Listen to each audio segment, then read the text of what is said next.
everyone, I hope you're doing great. Good morning to everyone here in North America, and good afternoon and good night probably to my viewers in Europe and Australia, South Africa, South America, guys, wherever you are, whatever fits for you. Good morning, good afternoon, or good night. Have a coffee with me or something stronger to make you sleep at night. So guys, things are happening in Iceland. So we know that on Saturday, I believe it was Saturday, yes, the lava flow did increase suddenly and accelerated, and before they even knew it, it was crossing Grindavik, the access road in Svartsengi towards the Blue Lagoon, so the Svartsengi part. And of course, oh, Shizzy hit the fizzy for the Blue Lagoon. Now they can't hold the tourists in there. That's why, of course, they're putting pressure on the road, guys. Hey, build the road. We need to open again. We're losing money. Bring the tourists, right?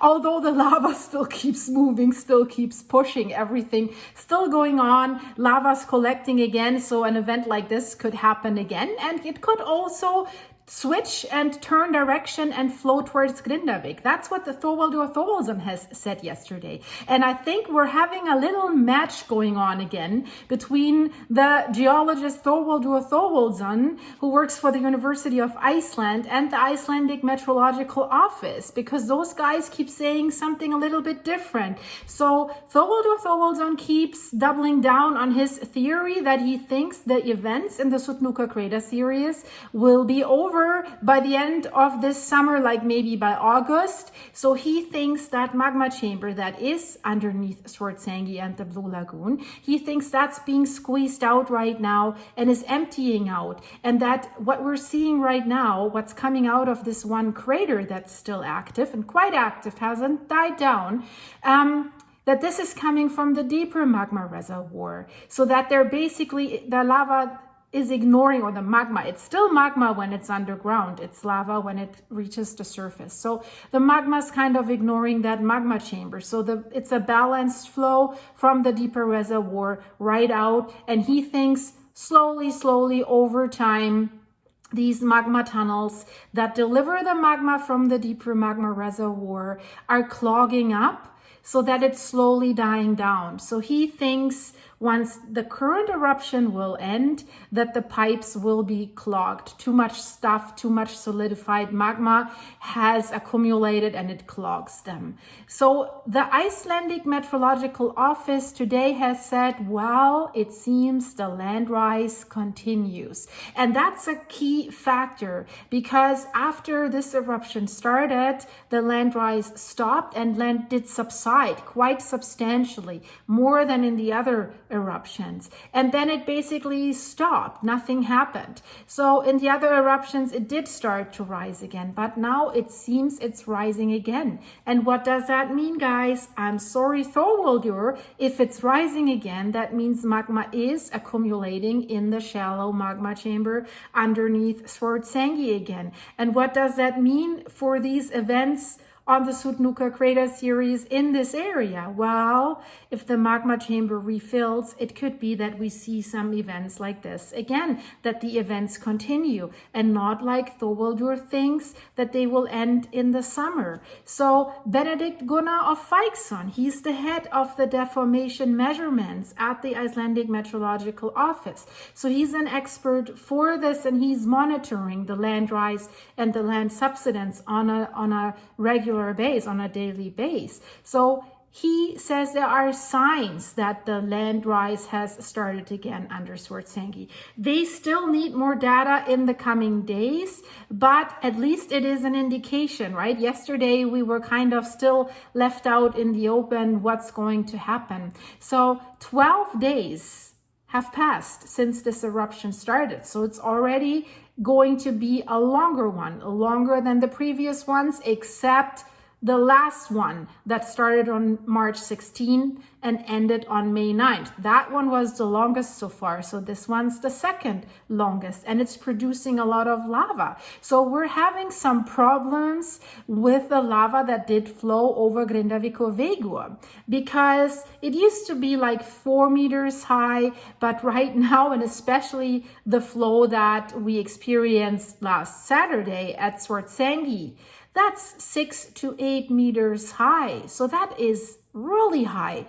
The first defense walls that they built, the height of the defense walls was 8 meters and still is 8 meters in Svartsengi. They did increase the height of the defense walls in some areas around Grindavik because the lava was building up to 16-20 meters, even higher, the lava carpet, because the longer this eruption keeps going, the lava keeps building up on top of each other and then slowly crawling and pushing against these defense walls. So this tells us something. If the lava carpet is already 6 to 8 meters high, and we've seen the pictures, it has creeped up against the Svartsengi defense wall and has slowly creeped on top of it and a little bit over it. So should we see another lava waterfall like we did on Saturday towards that direction? So the lava lake is accumulating in the area of Sillingerfell,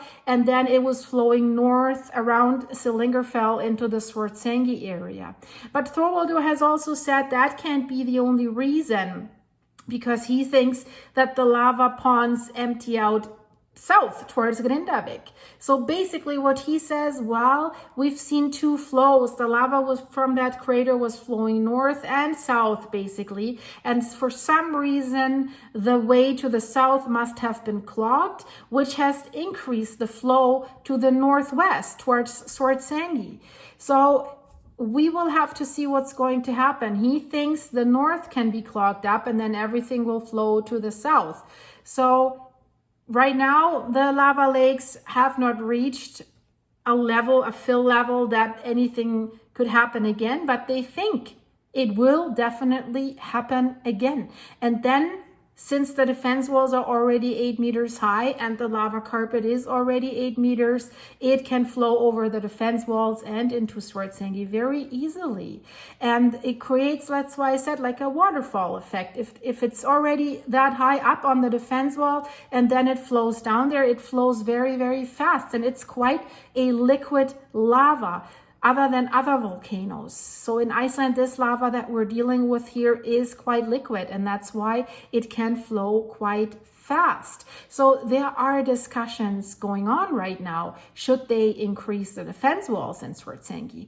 And, you know, the engineers have said, well, you know, at one point we will reach limits as to how high we can build these defense walls. And I think that's why they have built a second defense wall inside of the Grindavik area. The one defense wall had been breached and they already had made it higher there. So they were building a second row that would catch any potential overflow. So should they do this in Svartsengi as well? Because I think, you know, this area, it's creeping and it's still moving. That's why they're kind of having a problem clearing the road there to give new access to the Blue Lagoon. I mean, they've done that twice. They have built the road over this lava carpet to get access to the Blue Lagoon. But everything is basically still on the move, not fast, but since the eruption is still going, the lava is still creeping a little bit, and there is some movement in the lava carpet that is over Grindavik. So building a road over this, I don't know. So now they have worked on Nesvegur. This is like west of Grindavik. That road had been clogged, had been totally overflown by lava, and Grindavik as well, at the doorstep of Grindavik. And there's a road from there to the Blue Lagoon, the Bla Lagoonsvik, or how this is called. Maybe I pronounced this wrong. So from my understanding, I think they're trying to haul the tourists in from that side and not from Grindavik coming like from Reykjavik, coming from the north. So they would have to go through the loop basically towards Grindavik and then up north to the Blue Lagoon. But who knows, you know, I know the pressure is high. Build a road, whatever, get them in there somewhere. Well, maybe you should use helicopters, right? You could charge the tourists for the helicopter flight and then charge them again for the Blue Lagoon, would make you even more money. Who knows, right? Or some, whatever. No, I'm not saying it. It's just, you just have to, they're so resilient. It's just so important for them to keep their money grab going there so that they're doing everything, right? And not just thinking, well, these sudden lava flows, do we really want to risk this? That the road closes when there's tourists in there, but whatever. We've discussed this. The lagoonies, it's a story. It's, I just have to shake my head, and I'll keep my head shaked. So Benedikt Gunnar of Feiksson thinks that tomorrow we will have more data that will make it more clear whether the land rise is really happening again. Also, what Benedikt says, there's no way that they could predict how long the current eruption will last. He says it can go on like this for weeks. And then he says it is most likely that the events in the Sutnuka crater series or underneath the Svartsengi area, I mean, in this area where we've seen all these eruptions from the coast, Grindavik, Svartsengi, Blue Lagoon, in that area, Hagafell, Sillingerfell, Sutnuka crater series, that these events will continue. And he was asked by the press, because Thorvaldur Thorvaldsson said he thinks it's all going to end by the end of summer. So reporters did ask Benedikt Gunnar of Feiksson, do you see an end to this by the end of the summer? And he says, well, if we continue to see a land rise at a similar rate underneath Svartsengi, I'm quite afraid that this will happen again, that we will see another eruption or intrusion, of course, with new lava flows. And he says, I think it's most likely that these events will continue, but it is difficult to predict such things. So we have Thorvaldur on this side, and we have the Met Office on this side, and we will have to see who is right. I have to say, although I really value Thorvaldur's opinion, and I think he's a great guy, I tend to think that the Met Office is right. I have a feeling that this is not it. And I want to talk to you about, since we've been speaking about the roads. So Grindavik was quite isolated. Grindavik had been crossed by lava quite significantly, and Nesvegur had been crossed, so no way out to the west, no way out to the north. It was just to the east, Sudastrandavegur, that was threatened to be flowed over by lava, but it didn't happen. So that was already the case in the previous eruption, where the lava was approaching the road quite fast and then was threatening to even flow into the sea, which would have caused quite explosive happenings if the lava reaches seawater. We've seen this at Hagafell when it was touching some groundwater. All of a sudden, it was very smoky, explosive. But that road had been spared, but we've received reports that it had been quite damaged. So there were cracks in the road. So it's not that this road was, it seems to me, like an easy way in and out. So there were cracks, and there's a nursing home, and that has kind of like a landmark. You see this here, that's what they have reported. That has been damaged and has been cracked in half by the earthquakes, I believe, by the rattling, the earthquake swarms that come with each eruption. And it seems that this has been done by the current earthquake swarm that came before this eruption started. So you can see there is some damage. We will have to see how they will deal with it. I mean, on the other sides, it's an 8-meter lava wall that is crossing these roads. And it's not that this lava flow is only like 5 meters wide or 10 meters wide. It's quite significant. So they have to come up with something. So they're saying it's quite a little bit of a chess game with the volcano right now. That's what the road guys are saying. So should they try to rebuild and then more lava is coming, or should they move Grindavik or maybe move the whole road more towards the west? That's in the discussion. I don't know. Then they probably would have to move it west of Mount Thorbjorn and then around the Blue Lagoon and stuff like this. But they were careful. Also, the infrastructure guys were careful with this to put their high power voltage lines more to the west, because the scientists said for a while before the last eruption began, well, maybe the system is changing and everything's moving to Antwerp, and that will be west. So then, let's imagine they move everything to the west because they think it's dangerous to have it too close to Grindavik, and then Antwerp, there's an eruption and everything's destroyed there again. So the volcano is playing chess with them, I think, because it did surprise them in many ways. Remember January, guys, right? When it opened up that second fissure right at the doorstep of Grindavik that sadly did destroy 3 beautiful new homes, and because the lava was setting them on fire. So nobody expected that to happen. In the first place, the January eruption was quite a surprise as to where it happened, because it was further away from that line of the 15-kilometer long magma dike that had been formed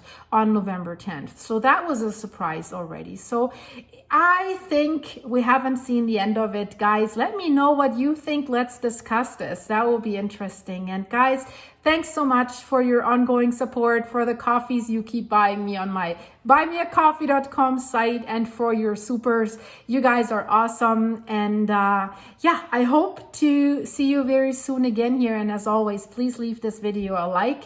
And if you're new here, I would love to have you as a subscriber so that you could join our group of volcano earthquakes enthusiasts. And so that I hope to see you here again very, very soon. So thanks for watching, guys. I'm out of here. Bye-bye.